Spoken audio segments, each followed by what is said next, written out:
किसान भाइयों, आज ये जो वीडियो है ये पपीते की सफल खेती के बारे में किसान भाइयों को प्रारंभिक अवस्था में कौन कौन सी जानकारियां, जो महत्वपूर्ण जानकारियां हैं, उन जानकारियों का ध्यान रखना चाहिए।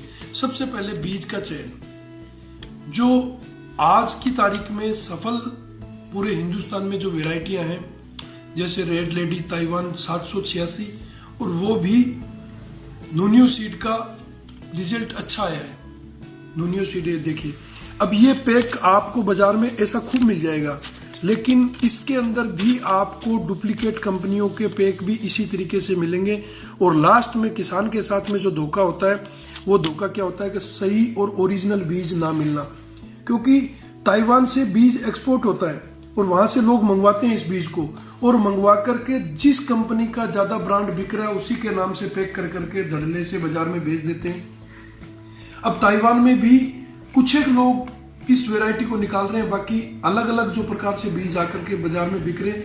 और किसान को कब पता चलता है? जब वो नर्सरी से पौधा खरीद के लेके आता है, और उसके बाद में उसमें नर मादा की जो प्रॉब्लम आती है, और उसमें फाल नहीं लगना, और फाल लगना तो उनके फ्रूटों का साइज अलग अलग बिगड़ जाना, कोई लंबा आना, कोई गोल आना।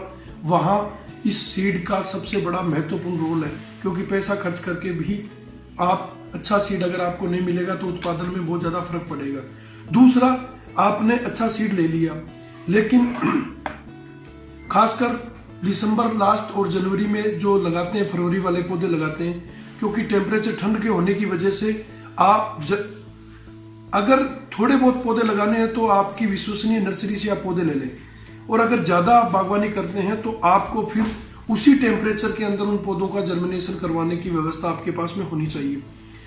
अब जैसे हमने ये बीज लिया, अब इस पैकेट को लेने के बाद में क्या होता है कि हम जैविक पौधों की बात करेंगे तो हमारे पास सबसे बड़ी प्रॉब्लम क्या आती है कि कंपनी जब बीज को बाजार में देती है तो ये ट्रीटेड बीज है, ये सीड ट्रीटमेंट किया हुआ है, ये केमिकल के द्वारा सीड ट्रीटमेंट किया हुआ है।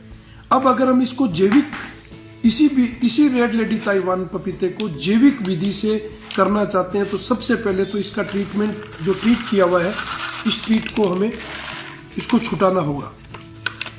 तो इसको छुटाने के लिए क्या करना है? पानी के अंदर थोड़ा नमक डाल करके और इसको धोएंगे अच्छी तरीके से, और इसका जो भी ऊपर से है इसको सारे को छुड़ा देंगे इसको। और किसान भाइयों, ये जो सीड देख रहे हैं आप, ये सीड आता है इन पैकेटों के अंदर, ये ट्रीटमेंट हो रखा है। अब इस एक्चुअल के अंदर क्या है कि ये ट्रीट है सीड, और ये फंगीसाइड से इनसे ट्रीट सीड है। अब इसको सबसे पहले शुद्ध करना होगा जैविक विधि के द्वारा। तो शुद्ध करने के लिए आप देखिए, ये हमारे पास शुद्ध पानी, नमक दो,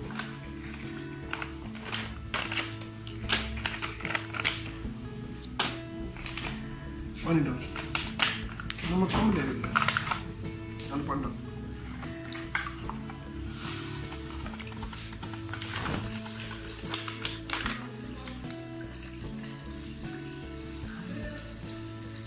बस ये नमक, सेंधा नमक,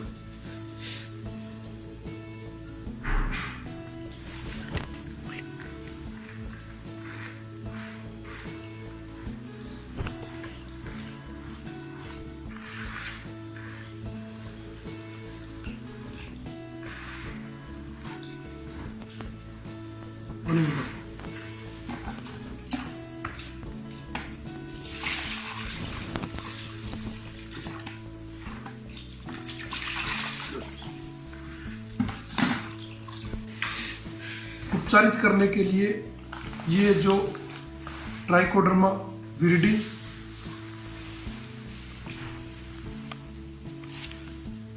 ये ट्राइकोडर्मा विरिडी,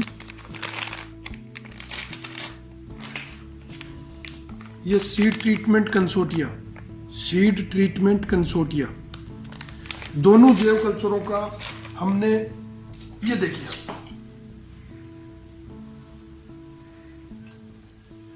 इसमें गुड़ डाल करके गुड़ के पानी में दोनों कल्चरों को इसमें मिक्स किया गया। और अब इसको 7 से 8 घंटे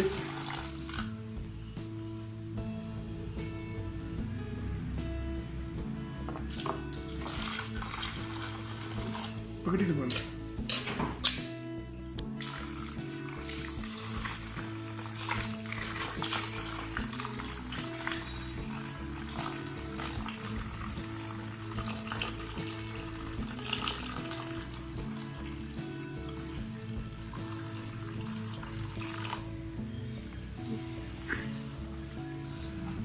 ये 8 घंटे इसको भिगो करके रखेंगे और सुबह इस सीड को निकाल करके और फिर कोकोपीट के साथ में जो जैविक खाद तैयार करके मिक्स करके जो बनाएंगे उसके अंदर फिर इसको सीड को ट्रीटमेंट किया जाएगा और फिर इस ट्रे को इस सर्दी के मौसम में कोल्ड स्टोर हीटर वाला जो स्टोरेज है वो उस पार्ट में रख करके 10 से 12 दिन के बाद में ये बीज जर्मिनेशन होगा और उसके बाद में फिर ट्रे को टनल में लगा करके और इस तरीके से फरवरी की पौध तैयार करेंगे, तब जाकर के ये पौध तैयार होगी।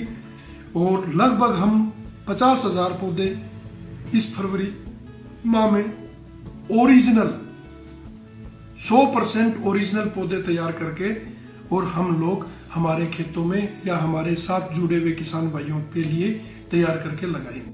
अगले पार्ट में आपको ट्रे के अंदर किस तरीके से जैविक खाद तैयार करके और हम लोग ट्रे में पौधे लगाएंगे वो अगले पार्ट में आपको बताएंगे। तो सफल अगर पपीते की खेती करनी है तो आपको इन छोटी छोटी बारीकियों का सावधानी से ध्यान रख करके ही खेती करेंगे तो जैविक हम लोग जैविक खेती कर सकते हैं, अन्यथा नहीं। धन्यवाद दोस्तों।